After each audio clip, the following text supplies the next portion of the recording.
From the late 1970s through to the early 90s, there are a number of victims, all young women who disappeared along the same stretch of Highway 20, running across Oregon in the US.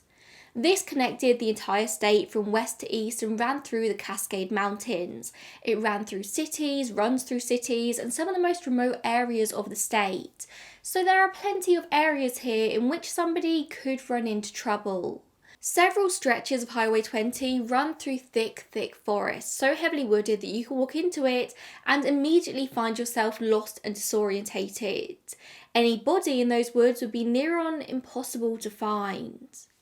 These are the Oregon Highway 20 murders, a partially unsolved serial killer case in which one man was very strongly suspected and even charged for some of the murders, but he died before he reached trial for the rest. Officially, there are 5 people suspected to be victims of the Oregon Highway Killer, but there are many more who might fall under that umbrella, and we're going to explore them all today. You might have also heard this case referred to as the Ghosts of Highway 20, a name that was starred by the Oregonian in a series of stories and documentary episodes that they published just a few years ago. In fact, this case wasn't really known at all until the team at the Oregonian started to investigate, namely reporter Noelle Crombie, producer Dave Killeen, and photojournalist Beth Nakamura. Of course, their work has been a major source for me in creating this episode, and the series, like the articles and all the episodes, will be linked down below if you want to go and take a look. They are truly so well made. But before we get into the story, I do just want to take a moment to talk about Audible, my absolute favourite sponsor to have.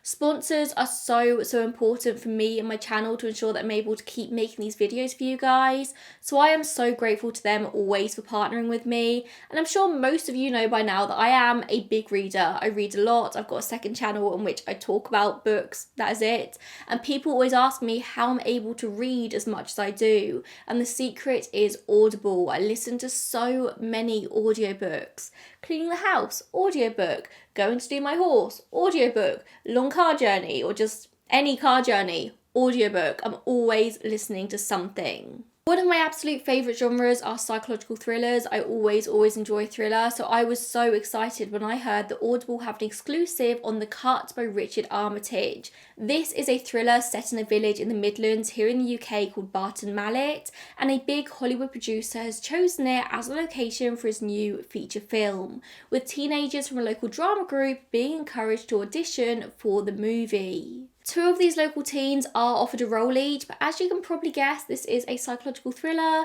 There are some things behind the scenes in Barton Mallet that people aren't really thrilled about all this attention. Years ago, there was a brutal murder, a group of friends had their lives shattered, and one of them went to prison. But did they deserve to be there? Well, it looks like the truth is finally about to be uncovered. And that's all I'm going to give you. I'm just going to give you a taste. You can go and listen to it if that intrigues you. If you want to listen to The Cut, which is exclusively available on Audible, then you can head over there right now using the link in my description box down below. And obviously, I'm recommending today that you listen to The Cut, but if thrillers aren't your thing, then don't worry, because Audible have an extensive library of audiobooks, Audible originals, podcasts. Like, you are bound to find something that takes your fancy and captures your imagination, because there's more to imagine when you listen. You can try Audible today with a 30-day free trial, so really, why not? Like, you're missing out. Even if you're not a big reader, if you can't read a physical book, audiobooks, they might change your world. But let's get back to the story today and start by talking about the case of a woman called Kay Turner, who decided to go for a run on Christmas Eve 1978. Kay, her husband Noel, and some friends decided to spend their Christmas holidays in a place called Camp Sherman in Central Oregon. This is officially a census-designated place. It's not even really a town or a village, and although it does have some year-round residents, it's more of a holiday destination. People travel there in the summer, and clearly it's also a nice place to go at Christmas too. It's just a little escape from reality for the Turners, who usually lived in Eugene.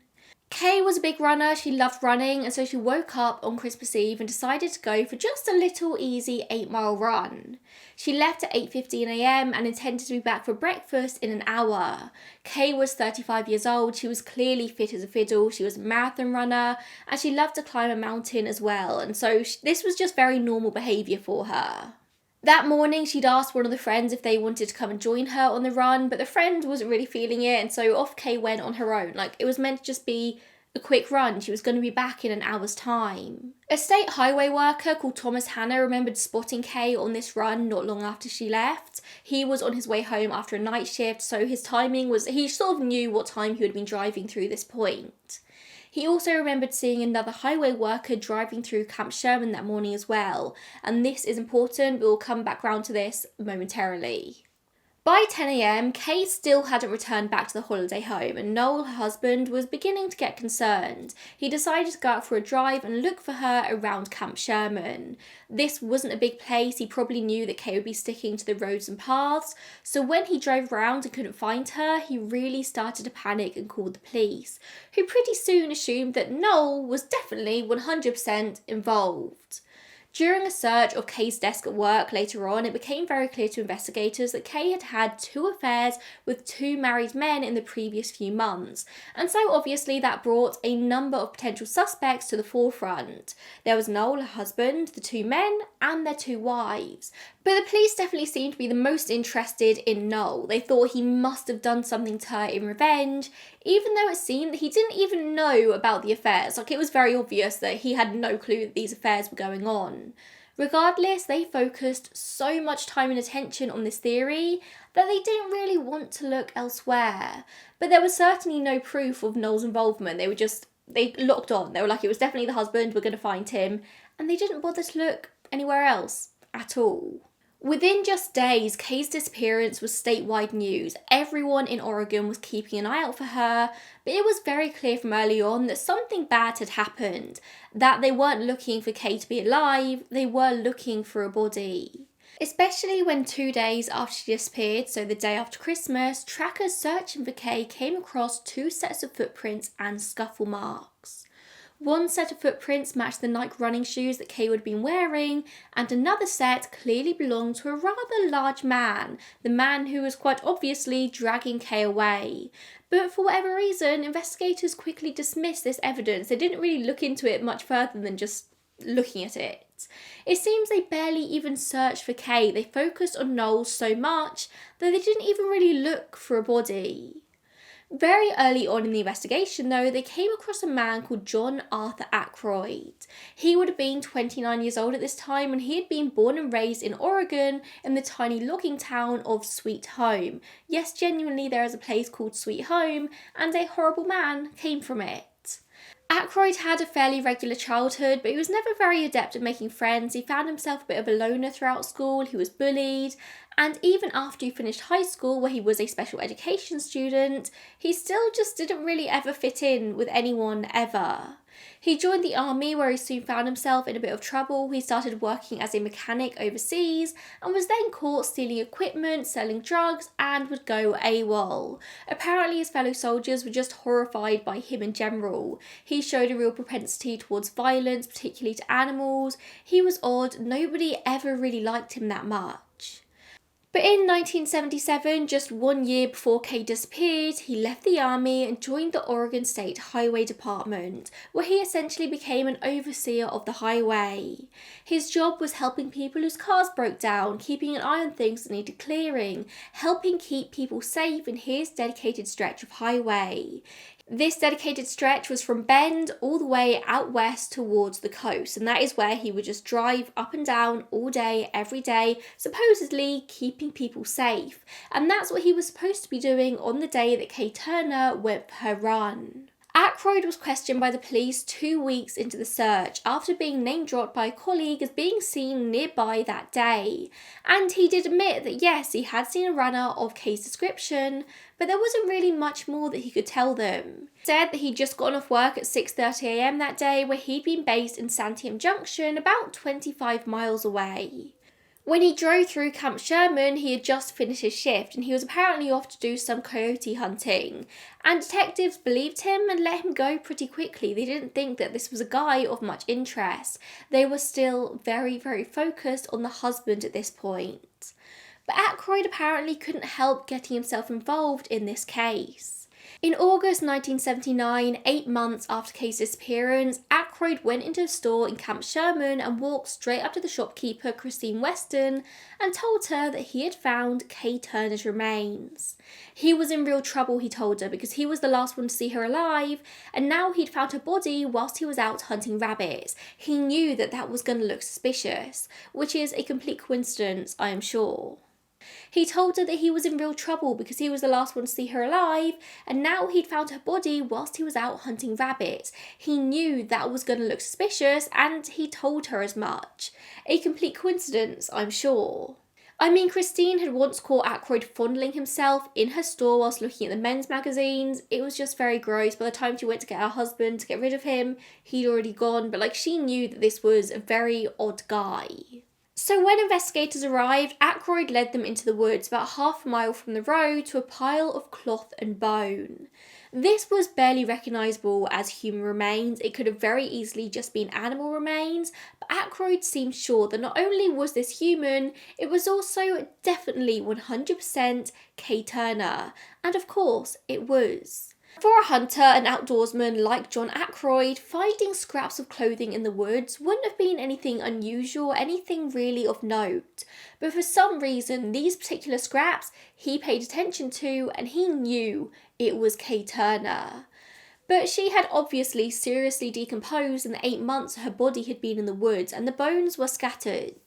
There wasn't loads of her left to be found, even though they spent a whole week searching this area. They found her lower jawbone and most of her clothes, or at least some remnants of most of her clothes, but most of the bones that were there in this bone pile, they were animal bones. The only thing they could find of Kay at this point was her lower mandible, her lower jawbone. But most importantly at this scene, they had found Kay's watch, which had stopped at 9:27 a.m. on December 24th, meaning that this was likely the time she died, the time of a struggle that would have pulled the stem out of the watch and caused it to stop. The rest of Kay's skull would be found by a hunter in 1980, about half a mile away from where the rest of her remains were found. Now obviously, finally after this point, John Aykroyd immediately became the #1 suspect in Kay's death. After all this time they hadn't found anything on Noel Turner, so he just kind of made sense at this point. Aykroyd's entire account of events here was weird, and then he started changing his story, which made it even more obvious that he was somehow involved. He said at one point later on in interviews that he'd actually first spotted Kay's remains here just 2 months after her disappearance, and at that point she hadn't really decomposed, so he was able to share that she had been shot and her throat had been slashed. He described her body at this point in the February in graphic detail, but he didn't report it to the police. Of course, with just a lower jawbone to go on at this point, there was no way for investigators to figure out Kay's actual cause of death, and we didn't know at this point if Aykroyd was telling the truth about her wounds. He also claimed at this point that he touched Kay's arm and hair, which was no doubt trying to cover his own back if forensic evidence was found at the scene. This was 1979, so he wouldn't have exactly been thinking about DNA at this point, likely just hair and fingerprints. But Aykroyd didn't need to worry, because although he was obviously very weird, and although he was obviously trying very hard to implicate himself in the killing, maybe playing some sort of game, they didn't have any actual evidence against him. He admitted to a lot of weird things surrounding the body, but he never admitted to having anything to do with the murder. And without that, they didn't actually have anything with which to arrest him. And then he made another admission. He admitted that he'd lied, or at least admitted the truth, when he was first questioned by police not long after Kay disappeared. He said he hadn't been alone coyote hunting on that Christmas Eve morning. He'd been with a friend called Roger Dale Beck. But still, neither of them were arrested, and investigation didn't seem to go any further. That was it. But if investigators had looked into Kay's case just a little bit closer, if they'd looked at other similar crimes in the area, Aykroyd could have been taken off the streets at this point, and many lives could have been saved. In spring 1977, not long after Aykroyd started his job on the highway, 20-year-old Marlene Gabrielson was attacked. Now luckily Marlene did survive her ordeal, and she would later be able to share a detailed description of her attacker, a man who seemed suspiciously similar to John Aykroyd.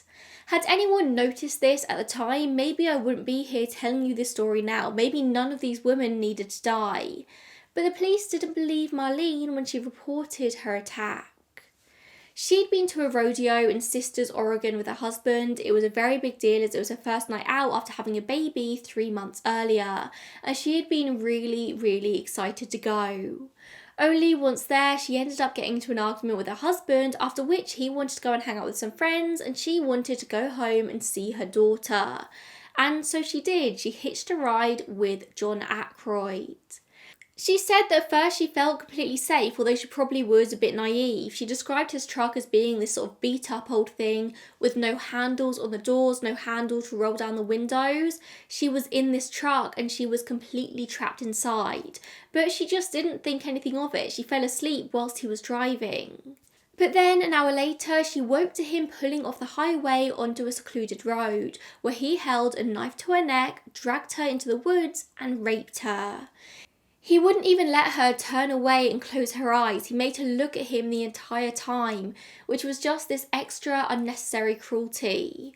He would later say in an interview 13 years later with the police that Marlene had been making sexual advances towards him, which nobody believes, but that's what he said. Marlene just wanted to get home to her baby. Marlene would later say of her ordeal, "He picked me up by the back of my neck and my hair and threw me up against this little hill. I remember because it was beautiful, because it was all green and little flowers blooming, little tiny ones. First thing I thought was, how can you be hurt in this kind of beauty?" Which is just completely heartbreaking.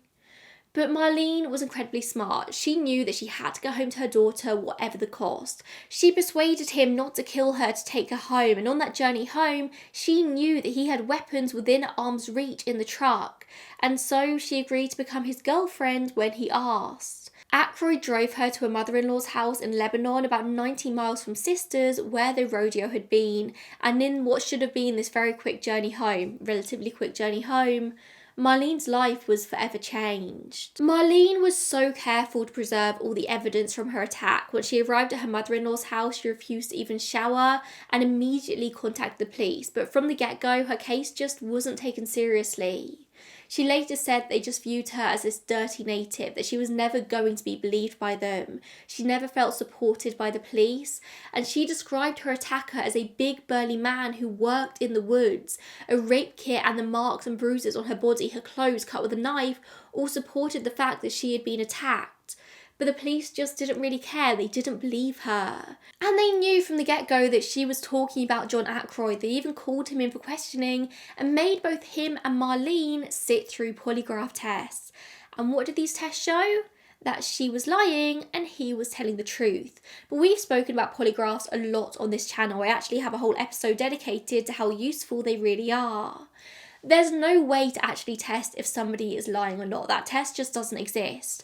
But you can test someone's stress levels through perspiration and heart rate. And the idea is that if somebody is lying, their stress levels are going to be higher. But there are some fairly big flaws with this, and that if an innocent person or a victim of a crime is being questioned by the authorities, they're going to be pretty stressed, meaning that the polygraph test will show as such. And then you've got the fact that if a perpetrator isn't stressed, if they feel no guilt over their actions, if they're habitual liars, as most criminals are, they're going to breeze through a polygraph pretty easily. Especially somebody like John Aykroyd, who doesn't really seem to care. I mean, he literally led authorities to Kay's body. Who would have known if she ever would have been found if he hadn't done this? He wanted to be linked to her and he didn't care. So Marlene put up her best fight to be listened to get this man off the streets, but nothing worked. The authorities just weren't interested in listening to a native woman until a white woman went missing the very next year. But Kay could still be alive if Marlene had been listened to. Marlene's life was destroyed, forever changed, but Aykroyd just continued on like normal. He didn't even so much as lose his job. And then in the mid-1980s, Aykroyd went on to marry a woman called Linda Pickle. Linda already had 2 children called Richanda and Byron, and they became Aykroyd's stepchildren.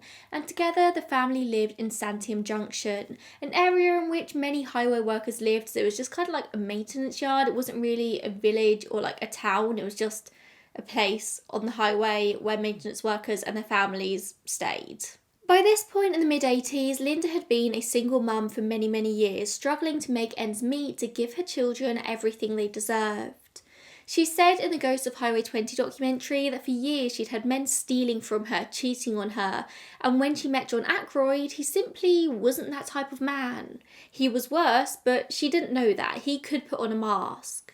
She thought that he brought her security, he had a good job, he was an ex-army guy, and he'd be able to help provide for her children.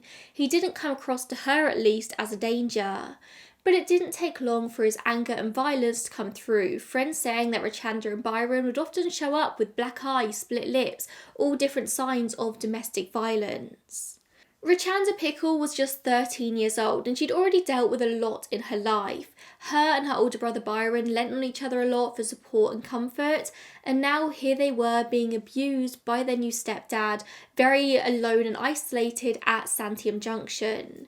But her friends say it didn't stop her being who she was. She was always silly and goofy, she was super into her music and fashion as so many young teen girls are.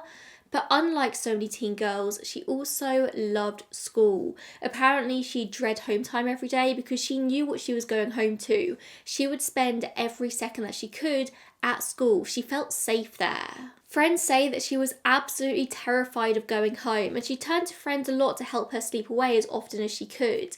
But nobody really knew exactly what was going on. People kind of suspected that she was being abused, but she never said as much. And there's only so much her friends can do, like they're also just teenage girls. Byron has said that both him and Richanda were just counting down the days until they were 18 and they could finally get out and just never look back. In the summer of 1990, Byron and Richanda convinced Linda to let them travel to spend the summer with their father, Stephen Pickle. Now, they barely knew this man. He hadn't really ever been a part of their life, but I just know that they were thinking that he couldn't be any worse than the stepfather. They didn't want to be at Santiam Junction for the summer. They wanted to get away.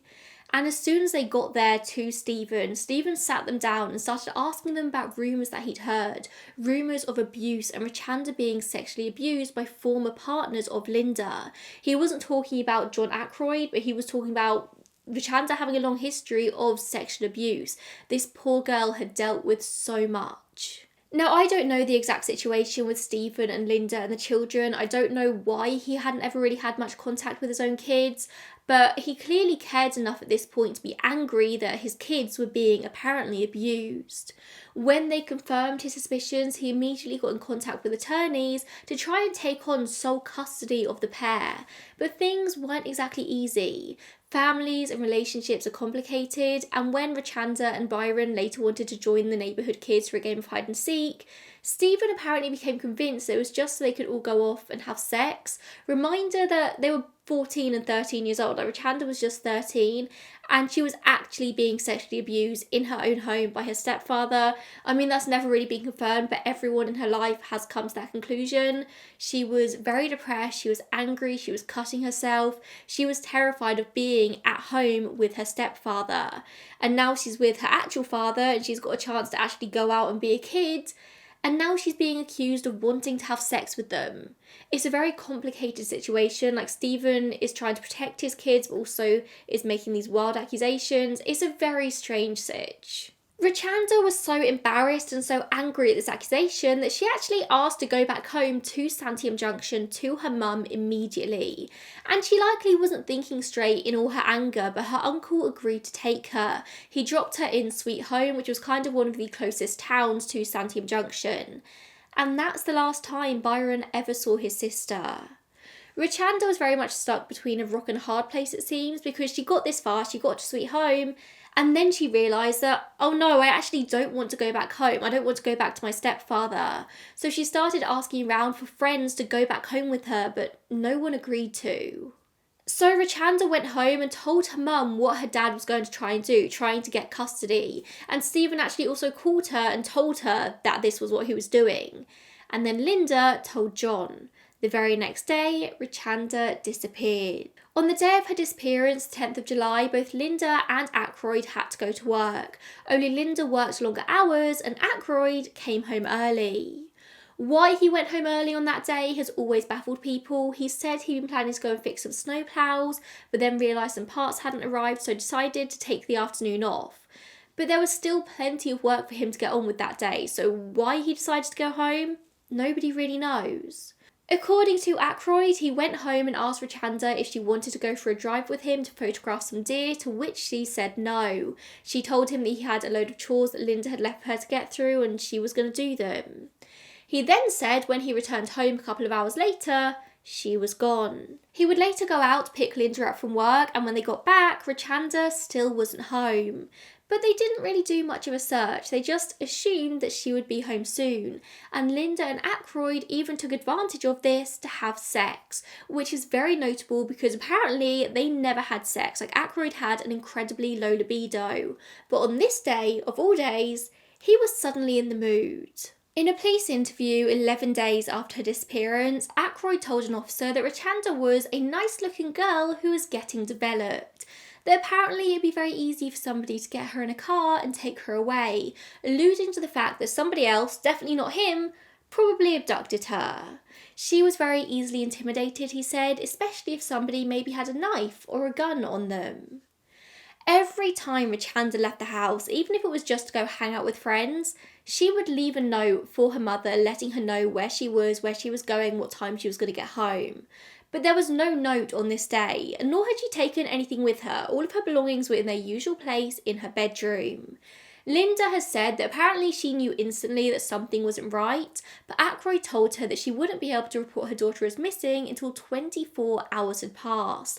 And Linda believed him. She called the police the next morning. There's a recording of this 911 call in the Ghost of Highway 20 documentary, and you can hear the disbelief in the voice of the responder on that 911 call. Like, she cannot fathom why Linda has waited so long to report her 13-year-old daughter as missing. But I am trying not to judge too harshly here because I have covered so many cases where police have fobbed people off saying they need to wait a certain number of hours or days before they report somebody as missing. So I do know where that misinformation comes from.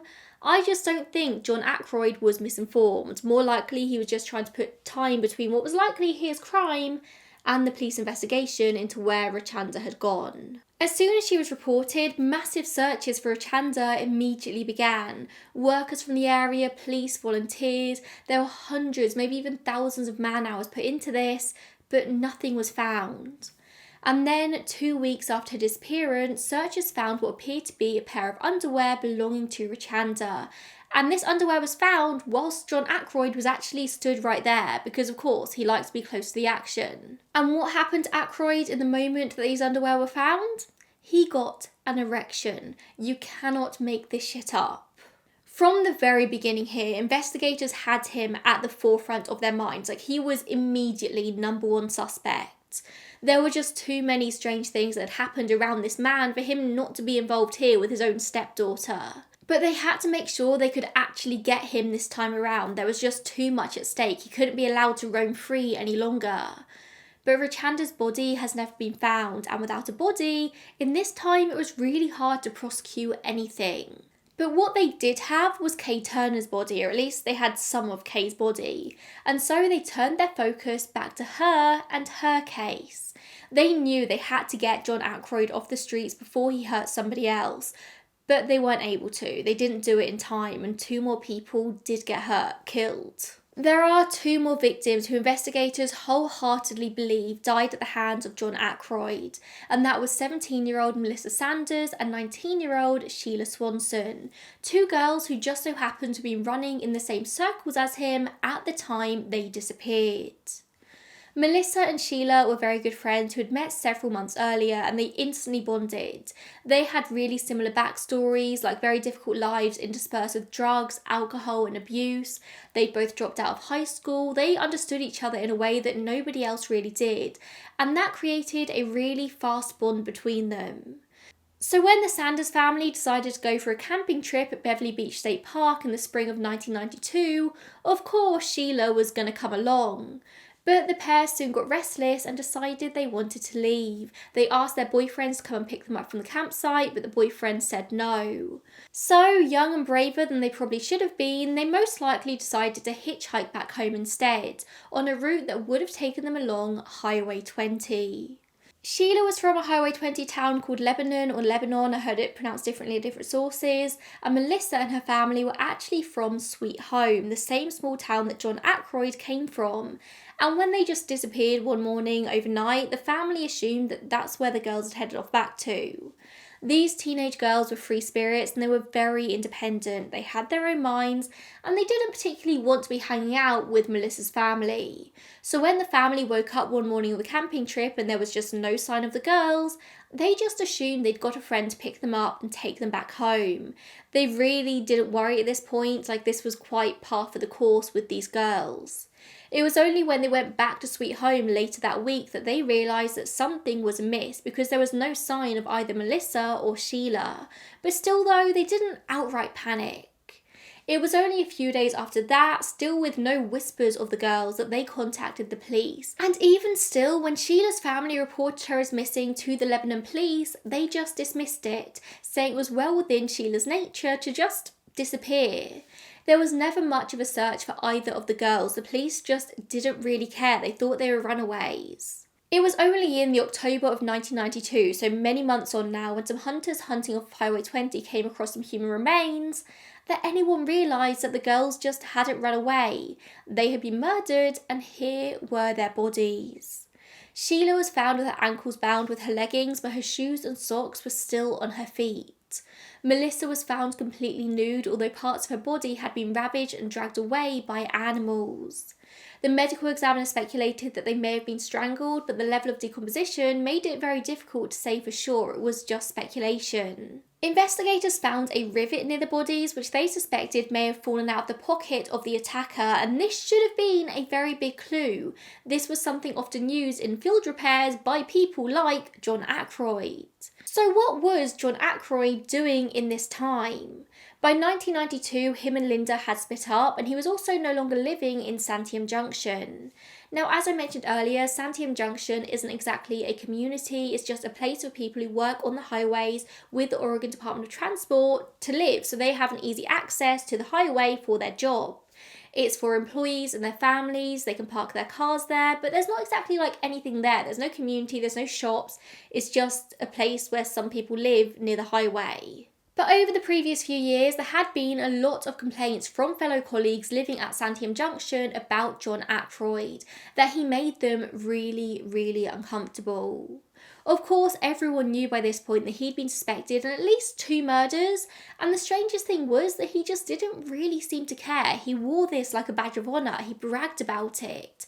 He was a strange guy, and people didn't like him, let alone living in the same small community as him.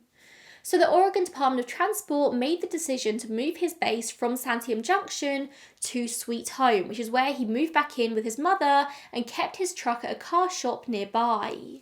The owner of this shop apparently tried to fight back when he was told that John Ackroyd was moving in, but there was no choice. He was told it had to happen. He was going to do it. But this would turn out to be a massive mistake because at least at Santiam Junction, although people didn't like him, he had eyes on him pretty much all of the time.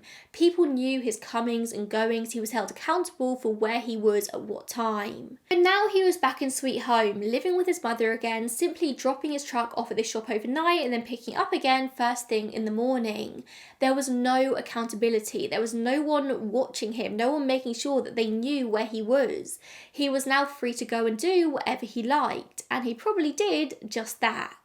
So now he was living back home in Sweet Home, he also spent a lot of time hanging out in Lebanon as well. These were like neighbouring communities, they had a lot to do with each other. He started hanging out at a local Shari's restaurant, a 24/7 diner where people would often hang out. Teenagers would hang out there a lot because there just wasn't loads to do in this area. And those teenagers, of course, included Melissa and Sheila. Not long before their deaths, they started talking about a new friend they'd made at Shari's, a man called John who worked for the Oregon Department of Transportation.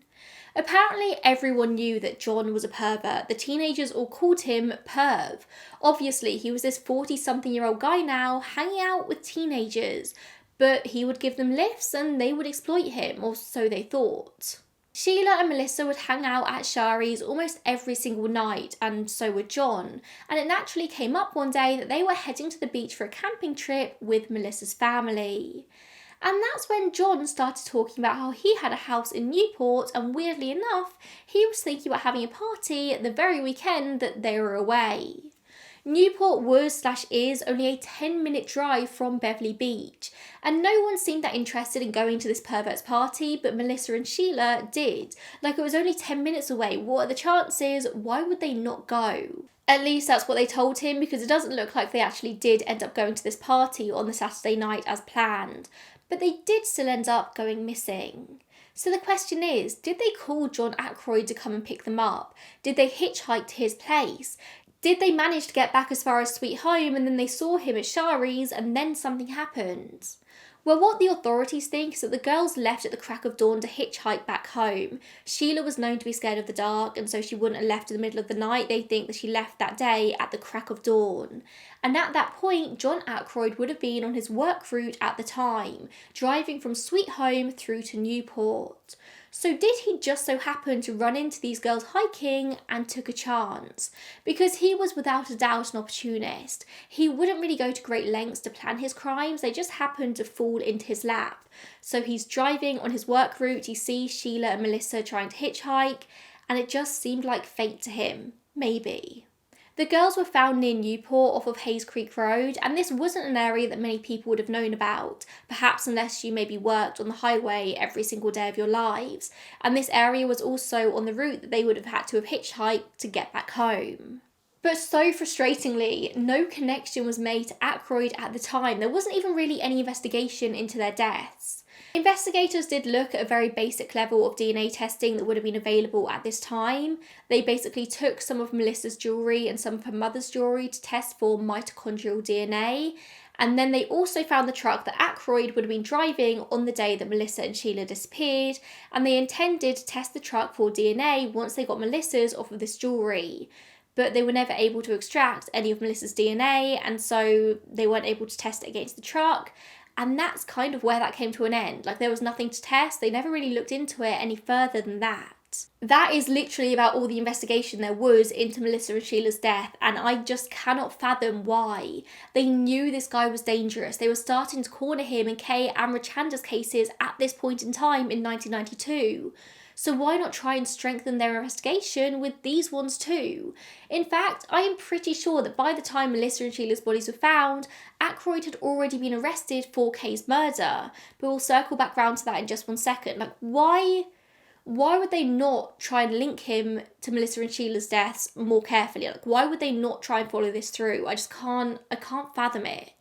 Years later, colleagues of his would later come forward saying that at 9:30 p.m. one night, around the time that Melissa and Sheila disappeared, Aykroyd turns up at the shop in Sweet Home and surprises them. He is completely covered in blood, and this is the shop where he kept his truck overnight. It's where he dropped off at night and picked up in the morning, or if he was on the night shift, the other way around.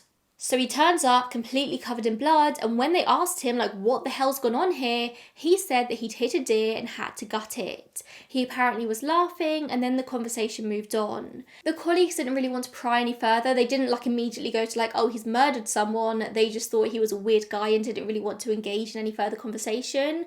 But nowadays, years later, they have become convinced that this was linked to the girls.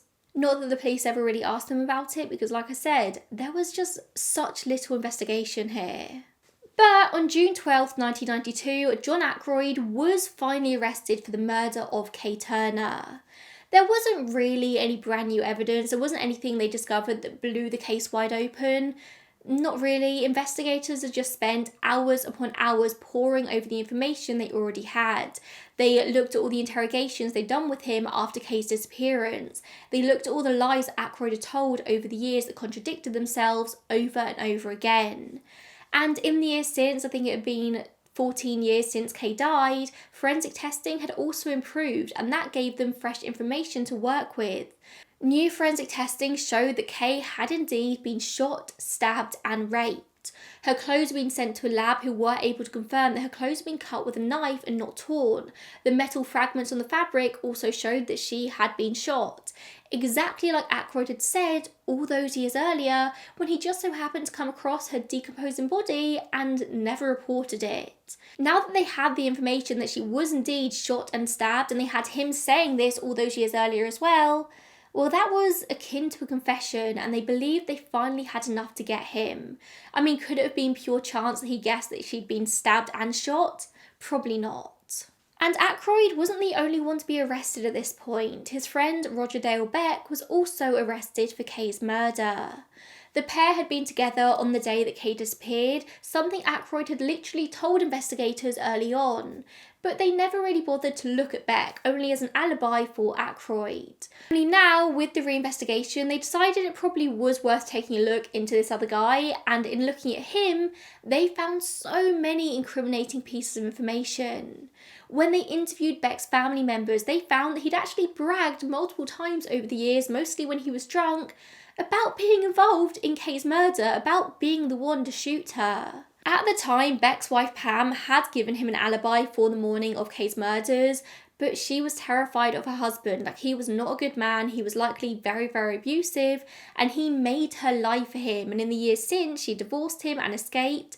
And now when the police came to talk to her again, she admitted that she'd lied. There never was an alibi. She actually said they came back that morning covered in blood. The inclusion of Beck, a third person in this whole thing, just finally made the case piece together perfectly. They recreated this scenario with actors over and over and over again until they were able to finally figure out exactly what took place. Ackroyd's trial finally took place in August 1993, and he decided to not testify. He would actually never confess to his involvement in Kay's death or really talk about it at all. But the prosecutors presented all their evidence and presented their witnesses as well, including a woman called Jane. Just 1 month before Kay was murdered, Jane had come across John Ackroyd, and she did not have anything nice to say about their encounter.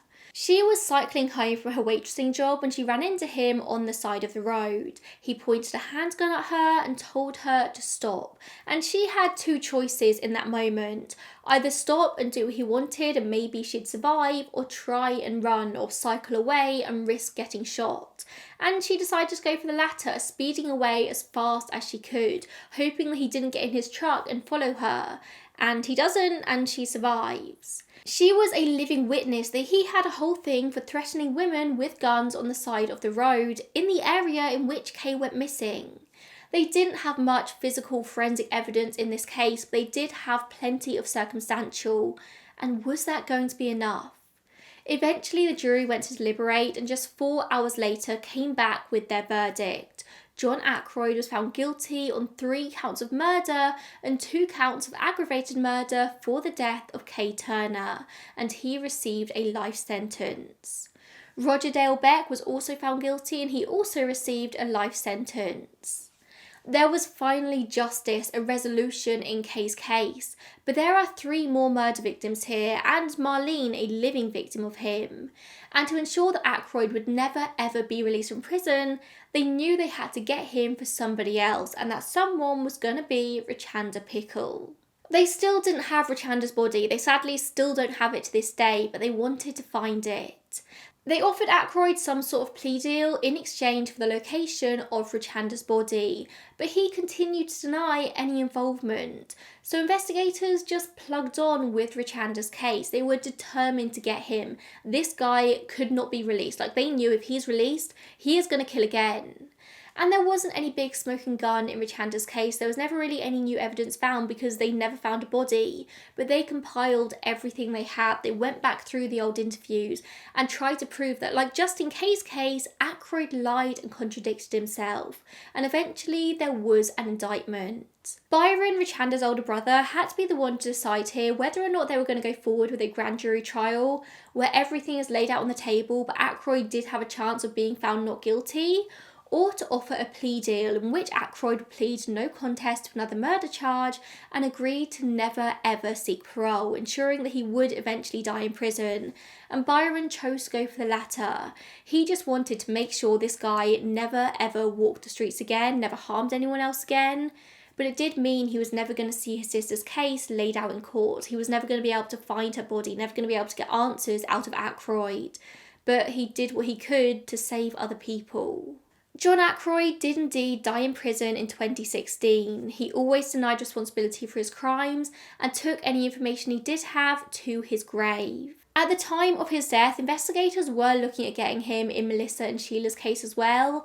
They'd uncovered some very good evidence that he probably was involved. The witnesses that he came back to the shop bloody that day, the rivet found near the bodies that he would have used in his job, a car cover was also found near the bodies that was commonly used by highway workers, and they were going to go to a grand jury and sort of like try and indict him in this, but the DA decided it was against public interest to pursue a full trial. It was going to cost a lot of money, and Aykroyd was already in prison for life. But the investigators did say in the Ghost of Highway 20 documentary that it was enough to know that they could have done it, like they could have taken this all the way to trial if they wanted to. And although Melissa and Sheila's case has since been closed because it is very much assumed that John Aykroyd was guilty of their murders as well, and then he died, so they weren't going to be able to do that anyway. Melissa and Sheila's case has since been closed, and it is very, very much assumed that John Aykroyd was guilty of their murders as well. Roger Beck isn't thought to have been involved in any of the other cases, and he also always denied involvement in Kay's case. He's never confessed to it. As far as I was able to find out, he is still in prison to this very day, he's still alive, and every parole attempt he makes is shot down, which is probably for the best. John Aykroyd was a bad man, and he took the truth of his crimes to his grave. But do we believe that he was only responsible for the 4 murders that I've detailed today? Absolutely not. There were multiple other murders that happened along this portion of Highway 20 in the years in which he was active, but considering how uncareful he seemed to be, there's just no evidence against him. Between the deaths of Kay and Richanda, there were 12 years. Do we believe that he just didn't kill anyone for 12 years? No, not at all. A couple of years before Kay died, there was a woman found close to Swamp Mountain Road. It was July 24th, 1976, and hunters came across human remains. She's never been identified, and she's called today the Swamp Mountain Jane Doe. She was Caucasian, 18 to 40 years old, and short from 4'11" to 5'1". Levi jeans, a single platform sandal, and a fringed leather coat were found at the scene, which were very on fashion for the time. Aykroyd is the prime suspect in this case, but we don't have an identity, and there's no one out there fighting for this Jane Doe, no one fighting for him to be officially linked. And at this point, 8 years after his death, it's not really likely that any DA is going to push these cases to be officially solved, not when there are other cases on which they could spend that money, cases with identities and actual evidence.